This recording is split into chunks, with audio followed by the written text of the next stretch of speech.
आप रोड पे जा रहे हो, आप बोल रहे हो कि ये लोकेशन कहाँ है, ये बता देगा ये रहा। ईरान में आपसे किसी से पूछ लो, बोलेगा चलो मैं लेके चलता हूँ, ये रहा। तुम्हें इससे मिलना है क्या, ये रहा। ईरान में भाई आप अभी वॉर के टाइम फंस गए थे जब बॉम्बिंग करी थी यूएस ने, हाँ, तब तो मेरी क्या कर रहे थे आप ईरान में? मेरी किस्मत कुछ ज़्यादा ही ख़राब थी। मैं एक्चुअली ईरान से पहले था लीबिया में। लीबिया में मैं घूम रहा था और लीबिया में स्टार्ट हो गया सिविल वॉर। मैं लीबिया से भागा, किसी तरह फ्लाइट करके भागा। मैंने कहा चलो ईरान थोड़ा घूम लेते, मेरा बलूचिस्तान घूमने का मन था। मैं इवनिंग को पहुँचा हूँ, शाम के 4-5 बजे मैं पहुँचा हूँ। उसी दिन मुझे हादसा मिला कि एयर इंडिया की प्लेन क्रैश हो गई थी। तो उसी दिन वाली बात थी। और मैं उसी दिन शाम को पहुँचा हूँ और अगले दिन सुबह 4 बजे न्यूज़ आती है कि वॉर स्टार्ट हो गया। इतनी किस्मत ख़राब थी मेरी कि शाम को पहुँचा हूँ, फ्लाइट नॉर्मली लैंड की है और वॉर स्टार्ट हो गई। उसके बाद मैं पहला दिन मैं तेहरान में था। तेहरान में दिन तक तो सही लग रहा था, लोग को उतना उनको लगा था कि ये होते रहता है, ये कोई बड़ी बात नहीं है। लेकिन रात को जो मैंने देखा ना, मैं एकदम डर गया। लाइक ऊपर जाके देख रहा हूँ मैं, एकदम वो मिसाइल साड़ी अपने आप में फूट रही है, क्योंकि उसके ऊपर सारे फाइटर जेट्स थे। और तेहरान के मोस्टली जब सारी बम्बिंग तेहरान के ऊपर ही हो रही थी और मैं तेहरान में ही था। आपको आवाज़ सुनाई दे रहा है प्रत्येक 5 मिनट्स में, बम बम बम लाइक, एंड वो आपस में टकरा भी रहे हैं, anti missile and drones and stuff. तो वो सब पहली बार मैंने लाइफ में देखा था। हालांकि उतना डर नहीं लगा, मुझे लगा ये तो किस्मत की बात है, अगर किस्मत मेरी अच्छी रही तो कुछ नहीं होगा, अगर नहीं रही तो मेरे हॉस्टल पे बम गिरने वाला है। तो मैं 1-2 दिन वहाँ पे रहा, फिर मैंने कहा चलो यहाँ से निकलते हैं। तो फिर मैं पास वाली सिटी में चला गया।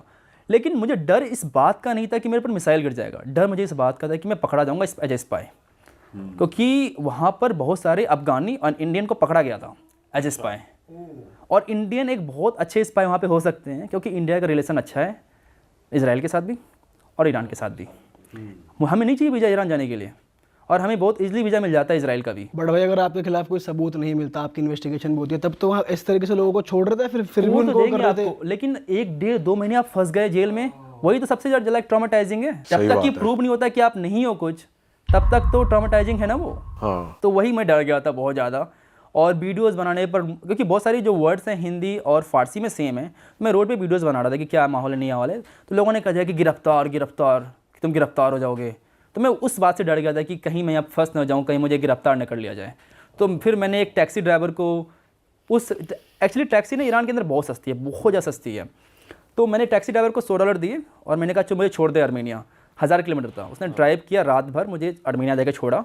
और टैक्सी ड्राइवर वॉर के टाइम भी ना जैसे पैसे लेने से मना कर रहा है, नहीं, मेहमान वर्ड सेम है वहाँ पे। तो मेहमान, मैंने कहा नहीं भाई ले ले, नहीं मेहमान, बहुत नाटक करने के बाद उन्होंने फाइनली उससे पैसे लिए।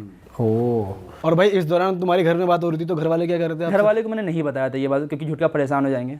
तो मैंने नहीं बताया था कि मैं ईरान के अंदर हूँ। भाई वगैरह को बता दिया, मैंने घर वाले को नहीं बताया। इसके मेरा एक फ्रेंड था, उसको बता रखा था मैंने कि इन केस ये मेरा लाइव लोकेशन रहा, बट मैंने घर वाले को नहीं बताया था। मैं 2-3 जो फ्रेंड्स हैं उनको मैं, जो ट्रैवलर फ्रेंड हैं उनको मैं अपना लाइव लोकेशन में शेयर कर सकता हूँ हमेशा 24/7। और इस टाइम खाना वाना कैसे मैनेज किया आपने? एक्चुअली बहुत अच्छे लोग थे, मैं बता रहा हूँ। मुझे कम से कम 20-25 इंस्टाग्राम मैसेज आए होंगे अलग अलग लोगों से कि आ जाओ मेरे घर पे, आ जाओ मेरे घर पे, आ जाओ।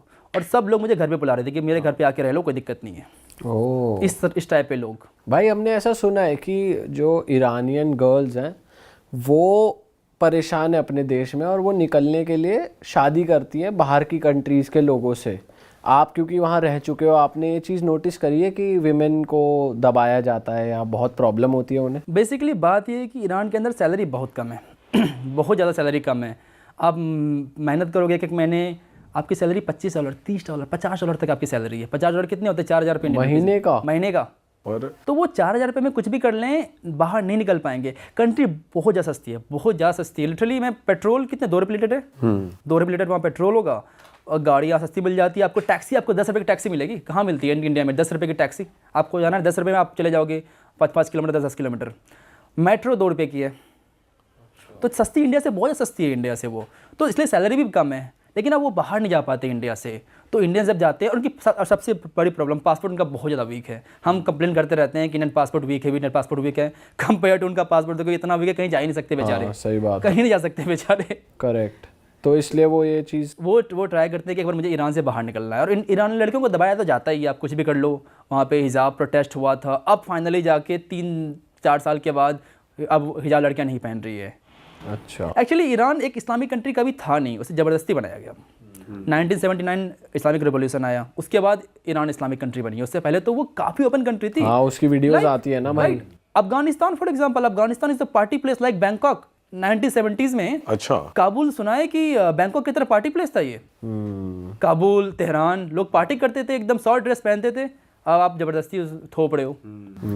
पर अफगानिस्तान में भी आपने देखा है कि फीमेल्स रोड पे नहीं दिखती है आपको? अब नहीं दिखती है। जब मैं पहली बार गया था अफगानिस्तान, उस समय गवर्नमेंट रूल था, आपको लड़कियां हर जगह दिखती थी, और लड़कियां बहुत अच्छी हिंदी बोलते हैं कंपेयर टू लड़कियां वहाँ पे, क्योंकि लड़कियां ज़्यादा बॉलीवुड देखती है, तो शाहरुख खान के वो ज़्यादा कुछ ज़्यादा ही फैन है वो लोग। तो वो कुछ ज़्यादा अच्छी हिंदी लड़कियां बोलते हैं। लड़कियों से मेरी अच्छी खासी बातचीत हुई थी पहली ट्रिप पे।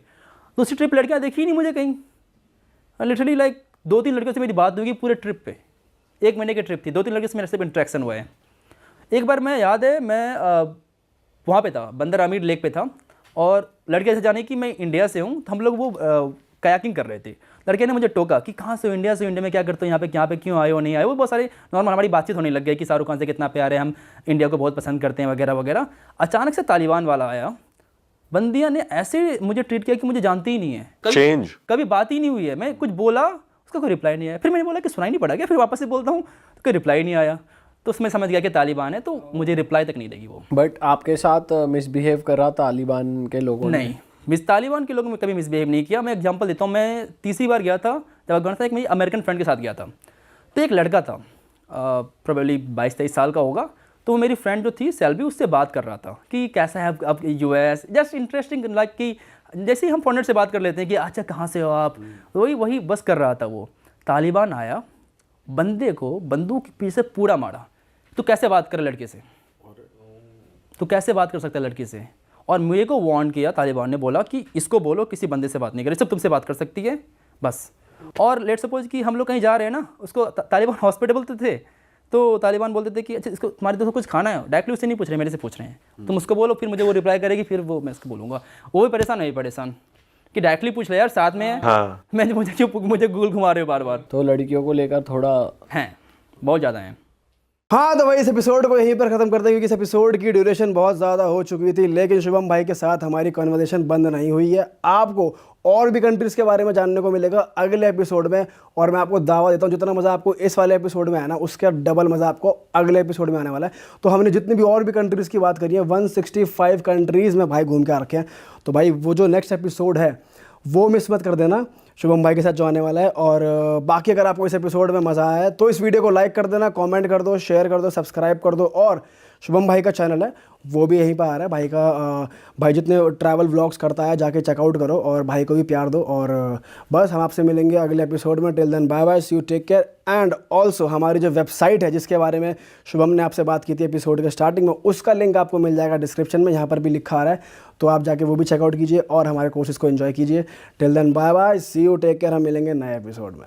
बाय। और हाँ दोस्तों, जाते जाते मैं आपको याद दिला दूं, जैसा कि मैंने आपको बीच में भी बताया था वीडियो के, कि हमारा कोर्स लाइव हो चुका है हमारी वेबसाइट पे। चाहे आपका काम कोई भी हो, ये कोर्स आपको हेल्प करेगा सोशल मीडिया पे ग्रो करने में। हमने अपने पिछले 10 साल का एक्सपीरियंस इस कोर्स में डाल के आपके लिए कुछ एपिसोड्स बनाए जो आपके बहुत काम आने वाले हैं। तो जाइए, डिस्क्रिप्शन में लिंक है, यहाँ पर भी लिखा आ रहा है हमारी वेबसाइट का नाम। जाइए, कोर्स को एक्सेस कीजिए। हम मिलेंगे आपसे नए पॉडकास्ट में। बाय। अरे वाह, आपने ये वीडियो यहाँ तक देख ली भाई, तुमने हमारी मेहनत सफल कर दिया। तुम ही लोग हो असली रियल हिट। और अगर आपको बहुत मज़ा आ रहा है ऐसी क्लिप्स में, ऐसी वीडियोस में, तो फटाफट जाइए प्लेलिस्ट पे बिंज वॉच कीजिए और सारी वीडियोस देख डालो और मौज काटो। That is it. हम मिलेंगे नए पॉडकास्ट में, नए क्लिप में। Till then bye bye, see you, take care, do subscribe.